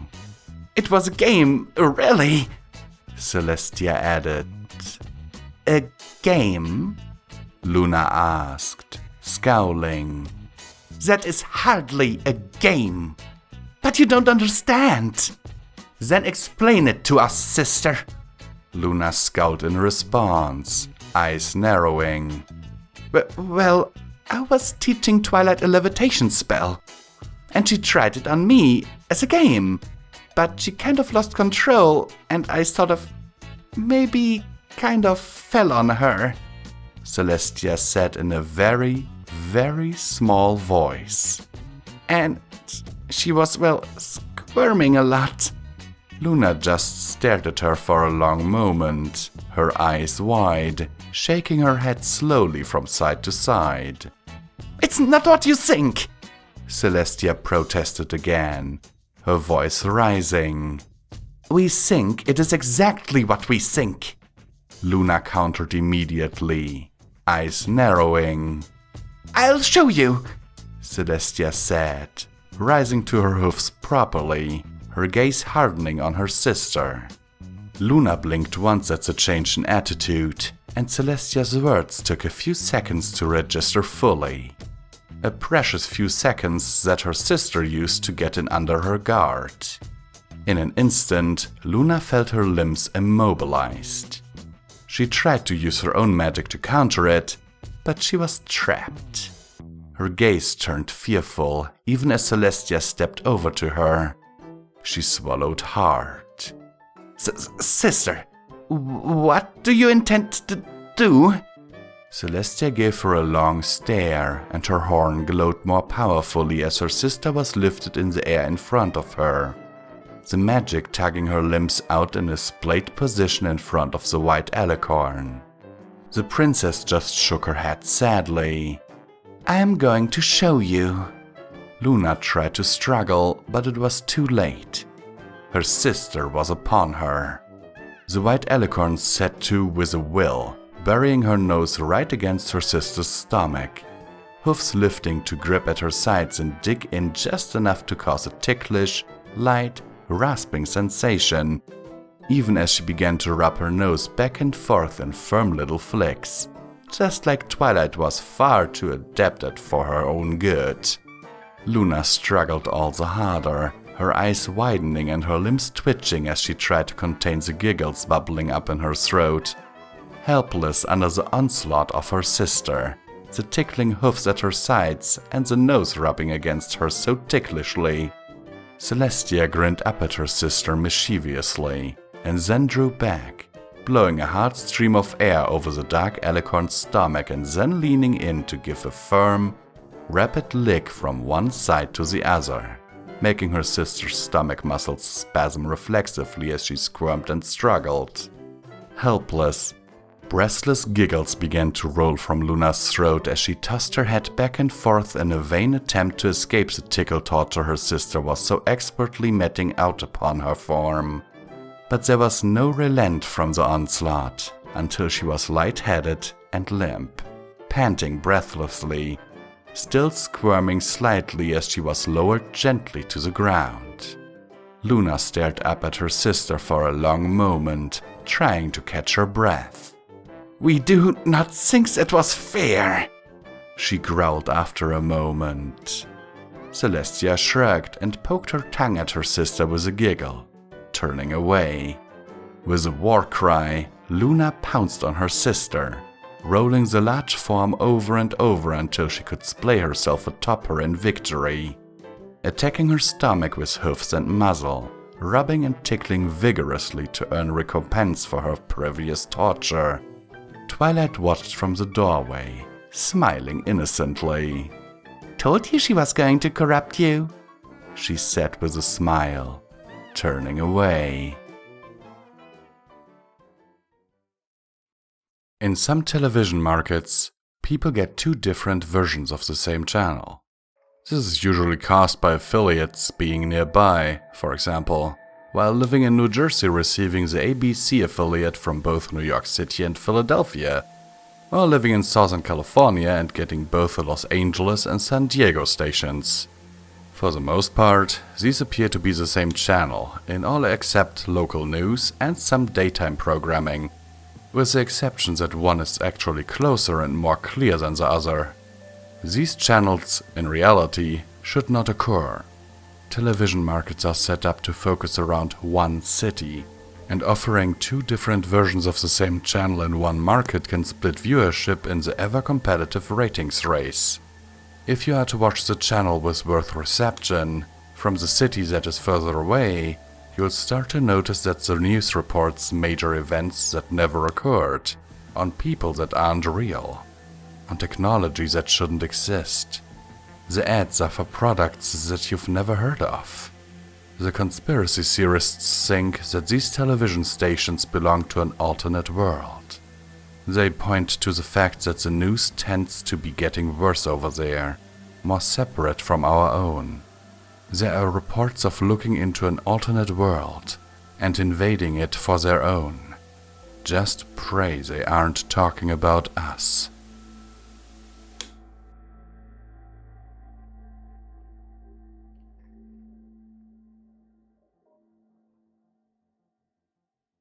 Accidental Banishment by Nyx World. Let's bring the princess back.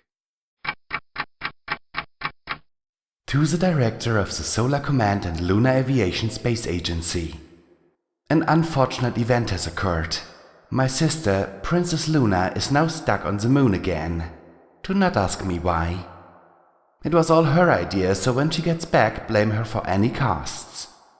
Okay, fine. It was my fault for sending her up there, but she could have told me not to try that new spell. I am asking for the assistance of the SCLA for bringing my sister back. I'm pretty sure she'll kick my flank if she stays there for more than a few days. And I'm pretty sure she'll kick all of your flanks if she stays there for more than a few weeks, so this operation must be engaged ASAP. I'm requesting the aid of a rescue team to recover Luna from the moon and bring her back safely. A team of 3 would fit mine and Luna's liking. We do not want a group of 20 ponies bumping into each other while trying to bring an immortal goddess of the night back, do we? My sister has something about personal space. Thank you for your assistance. I'm awaiting the success of this mission. And no, Luna can't just fly back from the moon since zero gravity makes Alicorn wings a bit harder to control. So get her back before she decides to collide the moon with Earth. Sincerely yours, Princess Celestia. October 24th. Spacecraft Opportunity. Location 400 meters above lunar surface. Operation Save Luna's flank. We have a visual on the moon. There's no visual on Princess Luna just yet.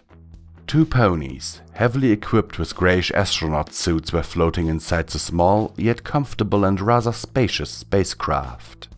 The third was under the aircraft controls, while the other 2 were preparing for search and rescue. Space travel was always a great experience for each of the astronauts, and as many times as they went up here, they would have never get bored of the beautiful view space provided for them. Millions of stars and galaxies surrounded them, providing a stunning and beautiful view as the colorful starlight vista was perfectly mixed with the amazing luminescence coming from Celestia's sun.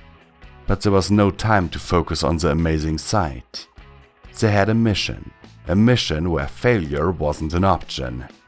Yet again, what can go wrong? Closing in on the moon. We still have no visual on Luna. Over. One of the rescue members said with a slightly shaky voice. A different astronaut noticed the rather shaky patterns in his voice and decided to ask him, "Hey, Float, what's wrong?" Float, a light blue unicorn stallion, turned to his friend. Finding it pretty hard to move as the cramped spacecraft walls and zero gravity made everything harder to do than usual. "Don't worry about it, Zone. I'm just a little bit nervous." Zone smiled at what was bothering Float. He chuckled, then patted him on the shoulder. "Everything's going to be alright. Nothing is going to go wrong, right, Drift?" Zone turned to the pony in control of the spacecraft. "You always say that everything is going to be alright, Zone, and yet you're the one that always screws up probe landing," she said, before Zone crossed his hoofs at the fairly true fact Drift pointed out. "Float, may I ask why you are nervous?" "Well," he scratched his head. "Do you think Princess Luna will be happy when she sees us?" Drift thought for a little before answering. "Well, considering she has been trapped on the moon for 1,000 years without doing anything at all that time, she might be a bit bothered at any pony she speaks to." Zone floated closer to the 2. Drift has a point. We should really be a bit nicer and intimate when speaking to the Princess of the Night. Both Drift and Float nodded. Despite it all, Zone continued, I think Princess Luna will be quite happy to see us. What does thou think thou is doing? Princess Luna shouted in rage as she saw the astronauts approach her. Float looked at Zone. So much for being happy. After briefly paying attention to what Float said, Zone turned back to Luna while doing a calm down hoof gesture. Don't worry, Your Majesty. We are here to help you return to Equestria. Zone was now a bit nervous. He just realized that there was an extremely powerful angry demigod in front of him. Does thou thinkest thou deserve to have the Princess of the Night right in your flying space machine? Luna menacingly took a few steps forward. Float and Zone stopped bouncing forward on the moon's surface shortly before looking at each other. They both heard a faint hum. What the hell is going on there? I can't hold the spacecraft here forever. Drift said from the spacecraft that was slightly unstable at the powerful magic waves that Luna emitted. Zone decided to answer the transmission. Yeah, we have a problem here. Luna's having a hard time cooperating. There was silence. Hello? Zone tested. Yeah, whatever. Just fix the problem, okay? Yes, ma'am. Zone looked back at Luna, who still had an angry look painted on her face. Zone nervously smiled. So, Your Majesty, what do you want to do? Zone suddenly felt like a complete idiot for actually saying that. Float looked at him with an "Are you freaking serious?" look, which only made Zone very slowly slap his own forehead or helmet at the poor choice of words he spat out. Luna looked very irritated. Our sister sent us back to the moon, sent help, and now that help asks us what we want to do? Art thou serious? Luna slammed her hoofs on the ground. Dost thou know what we needed to do here for 1,000 years? We needed to play basket pebble with the moon craters and play magic rock paper scissors with aliens that never stopped bothering us. Float realized something. He turned to Zone. Zone, I just realized something. Zone turned back to Float. Huh? What is it? How is she speaking to us? You know, space? There's nothing the sound can vibrate off to produce it. Zone looked at Luna, then back at Float. He shrugged. Magic. Suddenly, and quite unexpectedly, Zone received a radio transmission from base. More specifically, from Celestia. Zone could only hope that Celestia will take this well. He answered the call. This is Opportunity, he said. Through the radio, Zone heard the clear voice of none other than Celestia herself. Opportunity, how is the mission going? Not good. There was a brief pause. A pause that, for Zone, lasted a bit longer than he expected. Could you specify for me? Yes, Your Majesty. Luna is having troubles cooperating with Opportunity's team and not following search and rescue plan procedures. She has not moved from her initial location. I was afraid this would happen. Please, pass the call over to Luna. Zone scratched the back of his helmet. Your Majesty? Yes, what is it? I cannot pass the call to Luna. If I remove my helmet, my head might explode. Well, then, can you tell Luna what I am saying to you? Zone suddenly had a horrible feeling about this. If Celestia's choice of words on Luna isn't kind, something really bad might happen to him. What if Luna gets mad at Zone instead of Celestia? Since Zone will be the phone between Luna and Celestia. Well, there's no way that Luna would hurt him, but she might send him swirling around the moon 6 times until she gets bored. He looked at Float, who was snickering. He couldn't turn back now. After all, it's just a simple mission, isn't it? Okay, ma'am. Tell me what you want me to say. A few seconds later, Zone walked closer to Luna in where there was only a couple of meters separating them. Zone cleared his throat. This is a message from Princess Celestia. Sweat already started to form on Zone's face. Princess Luna, He started to laugh nervously. I need you to come back right now, because you have to come back and fix stuff. Luna's face was covered with confusion as she noticed that Celestia's speaking patterns were a bit off. Zone was clearly trying to cut shortcuts to what Celestia was saying. Nevertheless, Zone continued. And you need to do stuff here, and make ponies happy and random stuff like that kind of stuff. Yeah. Woohoo! That stuff is fun, yay! Opportunity, stop making shortcuts. No, don't say that to Luna. What are you doing? Stop repeating what I'm repeating. No, stop! What the hell are you doing? Only then, Zone's slow mind noticed that these words weren't supposed to be passed to Luna. Oh, sorry, Your Majesty. You'll what? Okay, sorry. It won't happen again. As Zone prepared to speak once again, he heard the transmission form into a buzz and then muffled voices. While he still could hear some of the incoming radio waves, Celestia's voice was now non-existent. As he tried to regain connection, he saw Luna's horn glow for a split second. He looked at Luna while he suspected that she was the one that cut communication. We do not want to hear our sister's words through thy voice, Luna said. If our presence in the moon means my sister's precious little servant needs to stay here as well, then we are not moving. Oh, come on. This is like dealing with a kid. Zone thought. His glance turned to Float, giving an "it's your turn" look.